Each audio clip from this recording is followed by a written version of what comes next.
Hello friends, आप सभी के बीच में आज हम लेके आएंगे सबसे पहले पद क्लास 10। क्लास कौन सी? क्लास 10 की सबसे पहली क्लास। कौन सी? क्लास 10 की सबसे पहली क्लास, वो भी गणित विषय की। कौन सी? गणित विषय की। तो ये शुरू से है, बिल्कुल जीरो से समझिएगा।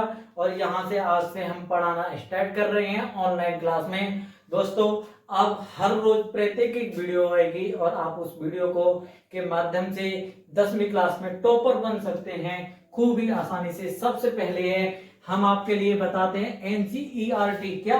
एनसीईआरटी का हमें पहले पुत्र लेके चल रहे हैं। तो एनसीईआरटी किताब को सॉल्यूशन कराएंगे, इसे समझाएंगे आराम से, जीरो से हीरो तक बनाएंगे, प्रत्येक सवाल को क्रम से बताया करेंगे।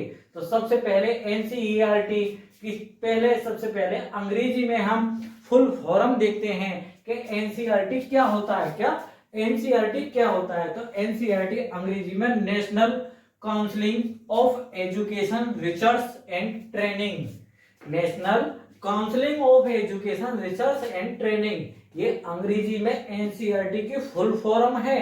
विशेषता अगर हिंदी में बात करें तो राष्ट्रीय शैक्षिक अनुसंधान और प्रशिक्षण परिषद। ये दोस्तों एनसीईआरटी की एनसीईआरटी की हिंदी में फुल फॉर्म है। आज के बाद कभी भी किसी भी बच्चे के लिए या दोस्तों के लिए या स्टूडेंट के लिए, किसी के लिए भी एनसीईआरटी की फुल फॉर्म हमेशा के लिए याद हो जानी चाहिए। कभी भी गलती मत करना, यदि कोई पूछने ही लग जाए। तो दोस्तों, क्लास 10 का हम सबसे पहला अध्याय लेते हैं। कौन सा? सबसे पहला अध्याय वास्तविक संख्याएं। कौन सी है? वास्तविक संख्याएं, जिसमें सबसे पहले हमने प्रश्नावली ली है 1.1। 1.1 में पहले सवाल है हमारा, यूक्लिड विभाजन एल्गोरिथम के प्रयोग से एचसीएफ ज्ञात कीजिए। क्या इन सवालों के एचसीएफ, जिन्हें हिंदी में महत्तम समावर्तक कहते हैं। क्या? महत्तम समावर्तक कहते हैं। तो दोस्तों, इन सवालों को हम निकाल कर बताते हैं। तो हमारा सबसे पहला सवाल करते हैं। सबसे पहले सवाल का हम आंसर लिखेंगे। तो सबसे पहले इन सवालों में क्या देखते हैं, ये है हमारी 135 गणित में, और ऐसे लिखते हैं और 225। ठीक है, इसमें हमें देखना है क्या? छोटी और बड़ी। क्या? छोटी और बड़ी संख्या को देखना है। तो सबसे पहले हमें क्या करना होगा, इसे करने के लिए देखते हैं दोस्तों।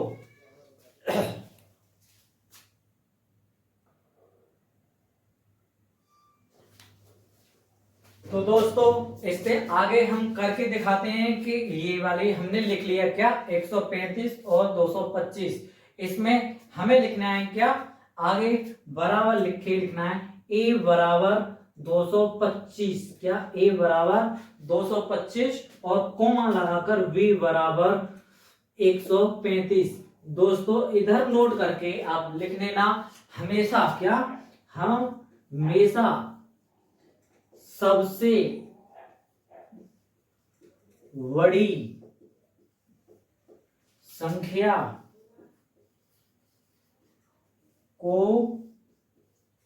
a तथा छोटी संख्या को v मानते हैं।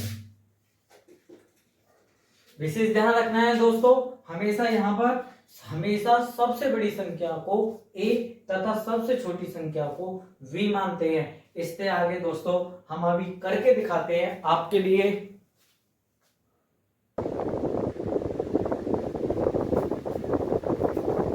तो दोस्तों, हम इससे आगे नीचे लिखी हुई थी, नीचे की चीजों को हमने ऊपर लिख लिया है। नीचे की चीजों को ऊपर लिख लिया है। इसमें a बराबर 225 और b बराबर 135 है। तो हमने कोष्टक में लिखा है हमेशा सबसे बड़ी संख्या को क्या a, सबसे बड़ी संख्या को a तथा सबसे छोटी संख्या को v मानते हैं। ये विशेष करके तुम्हें ध्यान रखना है। इसके बाद में है तब यूक्लिड विभाजन एल्गोरिथम के प्रयोग से, ये एक सूत्र है यूक्लिड विभाजन एल्गोरिथम के प्रयोग से। इसके बाद में हमारा क्या सूत्र है? कौन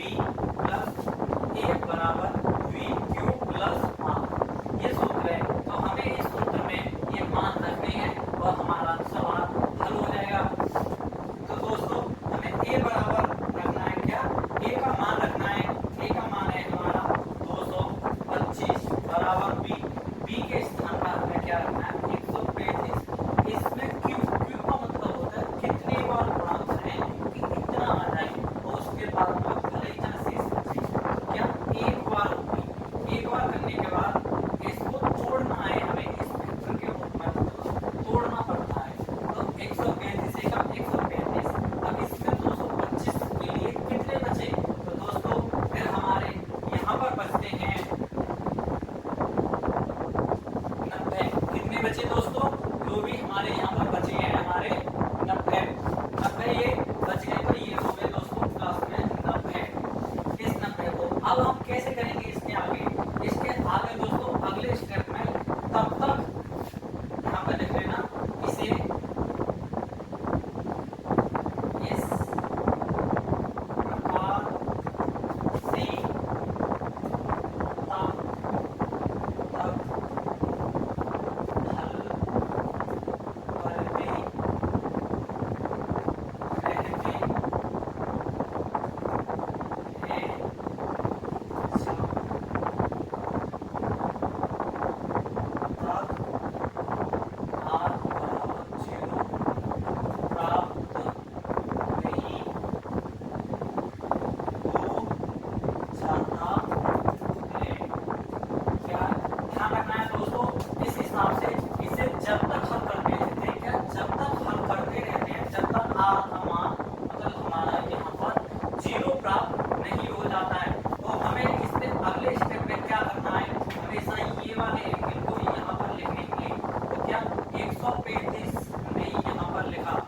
से बाद में बराबर लगाया। अब इसे हम कैसे करेंगे, इसके बाद में इसमें तोड़ना है यहाँ पर 90 के रूप में, v की जगह 90, 135 को तोड़ना है 135 में, अब 90 की गुणा कितने में करें, 135 से यानी मतलब इसका भाग दे रहे हैं। एक बार गया और इसमें अब कितने बचे, तो हमारे क्या बचे दोस्तों 45 बचे, क्या 45 बचे दोस्तों। इसमें अभी तक आपने देखा, इसमें इस प्रकार जब तक हल करते हैं, जब तक r बराबर 0 प्राप्त नहीं हो जाता है, तो r का मान अभी 0 आया नहीं आया, इस कारण अभी इसे दोबारा हल करेंगे, क्या इसे दोबारा हल करेंगे। तो अब हमें क्या करना है, ये वाली संख्या को यहाँ पर लिखना है, क्या यहाँ पर लिखना है, तो यहाँ पर हो गया दोस्तों हमारा 90 बराबर, तो ये वाली संख्या को दोस्तों यहाँ पर लिखना है क्या 45 की गुणा कितने में करेंगे, 90 आ जाए तो 2 बार और प्लस के यहाँ पर 0, 45 को 90 और प्लस के 0 तो हो गया दोस्तों हमारा ये 90 के गुणनखंड। इस हिसाब से इसे जब तक हल करते हैं, इसे जब तक हल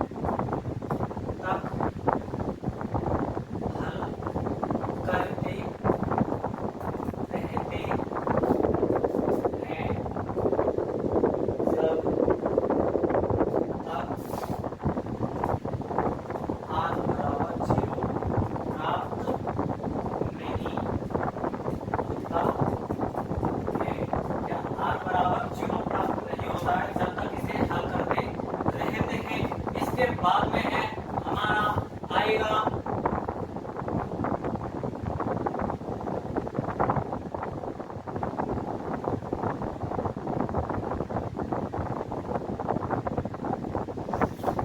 जब तक दोस्तों हमारे यहाँ पर b का मान 0 नहीं, तो सॉरी r का मान 0 नहीं आ जाता है, जब तक हल करते रहते हैं, ये विशेष ध्यान रखना है। इसके बाद में जो हमारा v का मान आएगा, मतलब यहाँ पर जो v का मान आएगा कितना भी आए उसी को HCF कहते हैं, क्या HCF कहते हैं। यही इस सवाल का आंसर है दोस्तों। इसे हम इस तरीके से ना करते हुए और दूसरी तरीके से भी बताएंगे, फिर तीसरी तरीके से भी बताएंगे और चौथी तरीके से भी बताएंगे दोस्तों। आपके लिए जिस तरीके से ये सवाल अच्छा लगे उस तरीके से इस सवाल को कीजिएगा।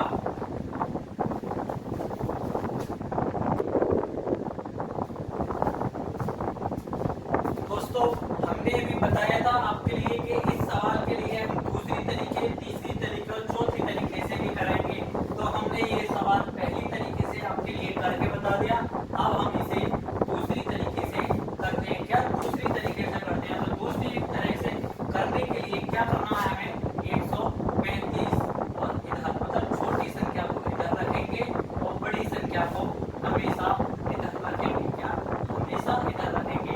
जैसे आपका सूत्र रहेगा हमारा v कोष्ठक में a और इधर ये हमारा इसका सूत्र बनेगा। इस हिसाब से हमें रखनी है दोस्तों, क्या इस हिसाब से हमेशा हमारे लिए रखने होंगे। तो हम इसका भाग इसमें करते हैं, तो कितनी बार गया, एक बार गया 135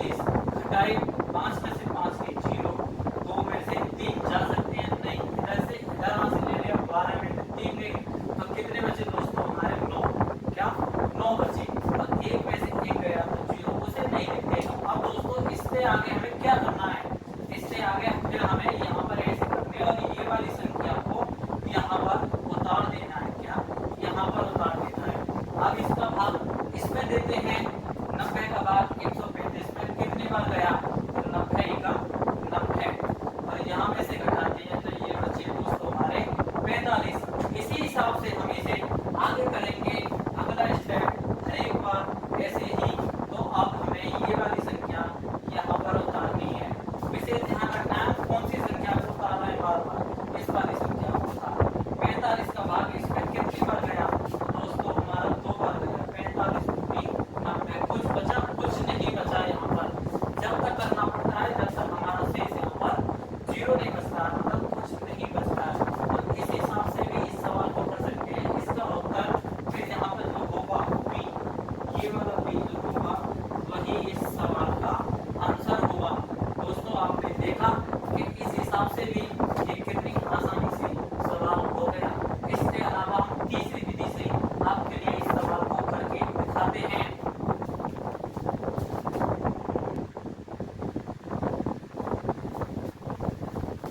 दोस्तों हम इसमें अब तीसरी विधि लाई है, एक ही सवाल की तीसरी विधि।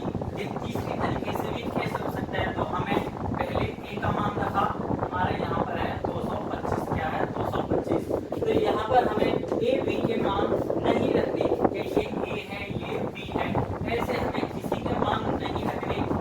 एक साइड के लिए 225 और एक साइड को हम रख देते हैं 135। दोनों को अलग अलग हमें लिख लेना है। इसके बाद में इसके करते हैं हम गुणनखंड। इसे 5 से काटा, 5 चौका 20, 2 बचे, यहाँ पर लग गए 5 भी 45, सॉरी इसका 2 और 20, 2 बचे, 5 का इसमें रहा 5 बार।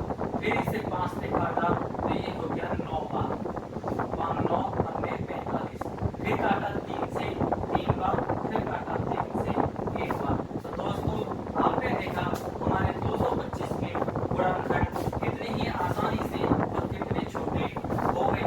इससे आगे हम चेक करके देख सकते हैं। देख दिया 9 9 अन्य 45, 45 अन्य 225 होते हैं। तो इससे आगे हम इसके गुणनखंड काटते हैं, इसे हम 5 से काटते हैं, 5 दूनी 10, 2 बचे, सॉरी 3 बचे, यहाँ पे 5 7 35।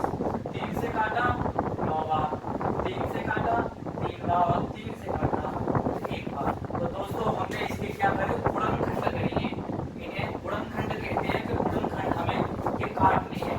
काटने के बाद में हमें दोस्तों इसमें आगे क्या करना है, फिर तो हमें करना है, यहाँ पर लिख दिया हमने 225। क्या, 225 बराबर लगाकर जिसके गुणनखंड जितने हैं उतने सभी लिखो, 5 गुणा 5 गुणा 3 और गुणा 3। इसी हिसाब से हमें लिखनी है यहाँ पर 135 की, 135 में हमारा 5 गुणा 3 गुणा 3 गुणा 3। अब हमें क्या करना है दोस्तों, क्या HCF लिखना है। क्या, HCF दोस्तों अपने बचपन में भी सीखा होगा कि 2 हो या 3 हो या कितने हो, HCF का महत्तम समावर्तक मतलब कि दोनों में कॉमन होगा। तो इसमें 5 का है और इसमें 5 का है, जितने जोड़े मिल रहे होंगे, 5 5 का मिला, ये मिला नहीं मिला, ये 3 3 के ये मिल गए और ये मिल गए, इन्हीं को लिख देते हैं 5 गुणा 3 गुणा 3। 5 दिया 15 और 15 दिया 45। तो दोस्तों कितनी आसानी से हमने तीसरी विधि से भी इस सवाल का उत्तर लिया है 45। इससे आगे दोस्तों हम अगली विधि देखते हैं कि ये कैसे होगी। तो फ्रेंड्स हमने आपके लिए इन सवालों की 30 विधि बता दी। 30 विधि में से आपको जो कोई सी विधि अच्छी लगे उसके हिसाब से आप सवाल कर सकते हैं। इससे आगे हम दूसरा सवाल लेके चलते हैं। पहले सवाल का ही में दूसरा सवाल है, इसमें हमें यूक्लिड विभाजन अभिक्रिया से हमें डील करनी है। तो हमने अभी आपके लिए बता दिया है कि सबसे बड़ी संख्या को ए मानते हैं 38,220 और छोटी संख्या को हमेशा वी मानते हैं। नोट करके हमने दोस्तों आपके लिए अभी लिखवाया था।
हल करेंगे जब तक r बराबर 0 प्राप्त नहीं होता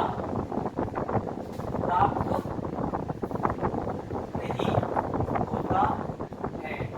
तो इसलिए प्राप्त नहीं होता है जब तक हल करेंगे। तो दोस्तों हमें इसमें एक ही लाइन में प्राप्त हो गया, तो हमें v के स्थान पर जो हमारा आएगा वही इस सवाल का उत्तर कहलाता है। तो इस सवाल का उत्तर दोस्तों हमारा क्या बनेगा? फिर इस हिसाब से 196 बनेगा। क्या 196 बनेगा दोस्तों। क्या HCF इस हिसाब से हमारा 196 आ गया।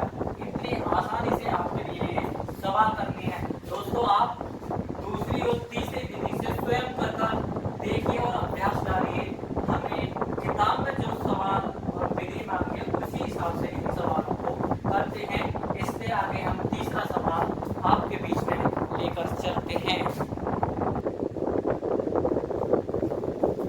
दोस्तों। इससे आगे हमारा अगला सवाल आपके बीच में हमने रखा है। कौन सा अगला? तो हमने बता दिया बड़ी वाली संख्या को हमेशा a मानेंगे। क्या a मानेंगे? और छोटी वाली संख्या को हमेशा b मानेंगे। ये हमने नोट करके तो मैं हर एक सवाल में लिखवा दिया है। स्वयं देखें, पीछे के सबसे पहले सवाल को स्वयं देख लें, उसमें हमने आपके लिए भाषाएं लिखवाई हैं। अब हमें क्या यूक्लिड विभाजन अभिक्रिया सूत्र से लिखना है a बराबर VQ प्लस R। कौन सा? इस वाले सूत्र से देखनी है तो हमें रख देते हैं 867 बराबर क्या है 225। क्या 225? इसमें 225 का भाग देंगे। क्या 867 में यदि हम 225 का भाग देंगे तो दोस्तों हमारा इसमें 3 बार भाग जाएगा। कितनी बार जाएगा? 3 बार भाग जाएगा। और कितना शेष बचेगा? 102 इसमें हमारा शेष बचेगा। इससे आगे यूक्लिड विभाजन अभिक्रिया को जब तक नहीं रोकते, जब तक करते रहते हैं, जब तक r का मान क्या नोट करके इधर भी हमने लिखा है r का मान 0 नहीं होता है, तब तक इस सवाल को हल करते रहते हैं। इसको इन सवालों को हल करते रहते हैं। तो अब क्या है, ये वाली चीज यहाँ पर उतारनी है और ये वाली यहाँ पर उतारनी है। तो इन्हें कैसे करेंगे? यहाँ पर रखिए हमने 225 और यहाँ पर रखेंगे हम 102। थोड़ा एक जरा इसकी आप इसमें भाग देंगे तो कितनी बार गया? 102 204, तो यानी 2 बार गया। और कितना बचा शेष हमारा? तो दोस्तों हमारा इसमें मात्र शेष बचा है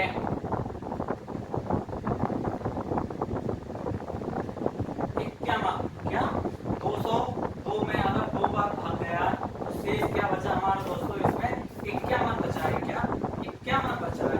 अब इसे फिर इसी हिसाब से लिखेंगे तो इस वाली संख्या को यहाँ पर लिख लेंगे और इसे यहाँ पर लिखेंगे 51। क्या 51 लिख दिया। अब 51 में कितने की करें? 2 की करें। 51 को में 102 होते हैं और यहाँ पर हो गया हमारा 0। क्या 0 आ गया। इसे जब तक हल करते हैं जब तक हमारा r का मान 0 नहीं होता है, तब तक हल करते रहते हैं।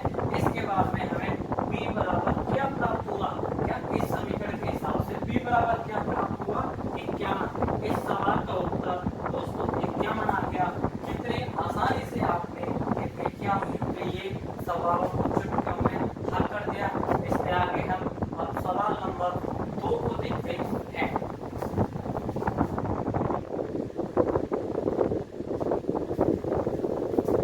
तो दोस्तों इसके आगे हमारा अगला सवाल है सवाल नंबर 2। कौन सा है? सवाल नंबर 2 दर्शाइए कि कोई धनात्मक विषम पूर्णांक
क्यों होगा दोस्तों, पता है क्यों होगा? क्योंकि यहाँ पर जब हम 6 लिखेंगे और इसको इस वाले में जब भाग देंगे तो शेष वाला हमारा कितना प्राप्त होगा। इसलिए कौन कौन सी संख्या प्राप्त होगी? 0, 1, 2, 3, 4, 5, 6 क्यों होंगी? क्योंकि हमारा दोस्तों जहाँ पर दे रखा है क्या, जहाँ पर दे रखा है 0 नॉट 0 बड़ा है, ठीक है, 0 छोटा है किससे? R से। सॉरी दोस्तों, क्या सॉरी, R से छोटा है और बराबर भी है, लेकिन यहाँ पर R छोटा है किससे? V से। इसलिए यहाँ पर इस चीज का विशेष ध्यान रखना होगा हमें, क्योंकि इस वाली चीज को हमें यहाँ पर उपयोग में ये लानी होगी।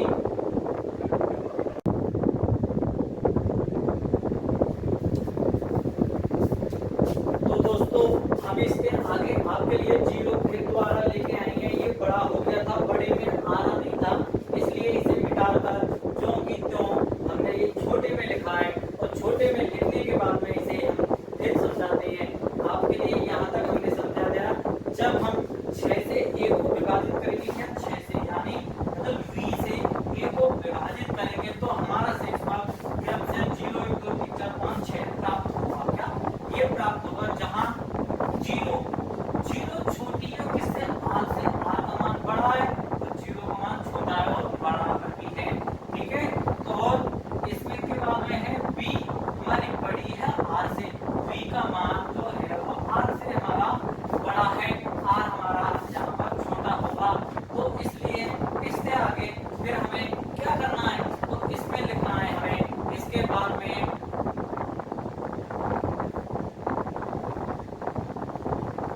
यहाँ एक विषम संख्या है, इसलिए शेषफल विषम प्राप्त होगा। यहाँ एक विषम संख्या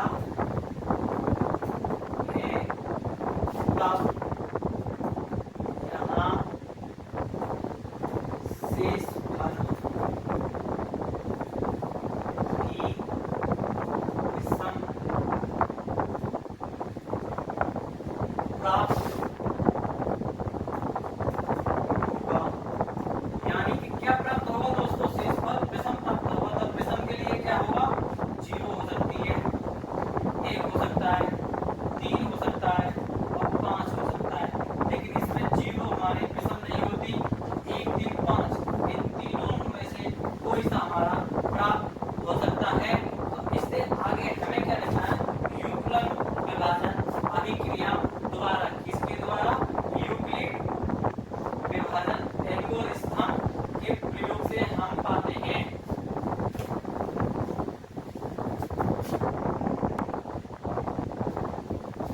तो इससे आगे हमारा क्या? यूक्लिड विभाजन एल्गोरिथम के प्रयोग से हम पाते हैं क्या? यूक्लिड विभाजन एल्गोरिथम के प्रयोग से हम पाते हैं क्या? पाते हैं दोस्तों, एक बराबर हमारा क्या होगा जो हमें सिद्ध करना है? क्या? 6a 6 cube plus 6 cube plus 1 comma 6 cube plus 3 comma 6 cube plus 5 ये हमारा प्राप्त होगा। क्यों? क्योंकि ये हमारा शेषफल विषम होगा, इसलिए शेषफल हमारा विषम बचा है हर एक बार, इस हिसाब से प्रयोग होगा। तो इति सिद्धम, यहाँ पर इति सिद्धम सिद्ध हुआ यह सवाल। क्या दोस्तों यहाँ पर प्रूफ टू भी लिख सकते हो, प्रूफ टू भी लिख सकते हैं, कुछ भी लिख सकते हैं आप, इसे लिख सकते हैं या इसे लिख सकते हैं, कुछ भी लिख सकते हैं। तो दोस्तों आपने देखा कि कितनी आसानी भाषा से ये दूसरा हमारा सवाल सिद्ध हो चुका है। इससे आगे हम तीसरा सवाल लेकर चलते हैं।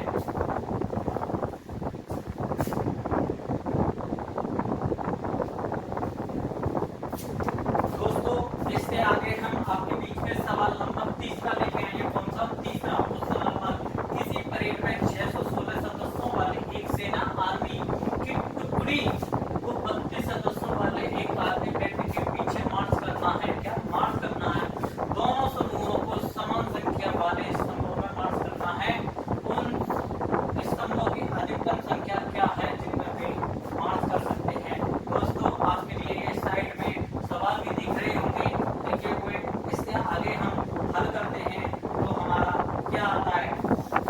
पर हर करने पर आएगा स्तंभों की अधिकतम संख्या। क्या? स्तंभों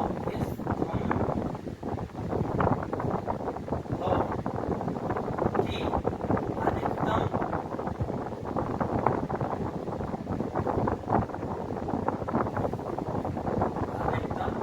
संख्या।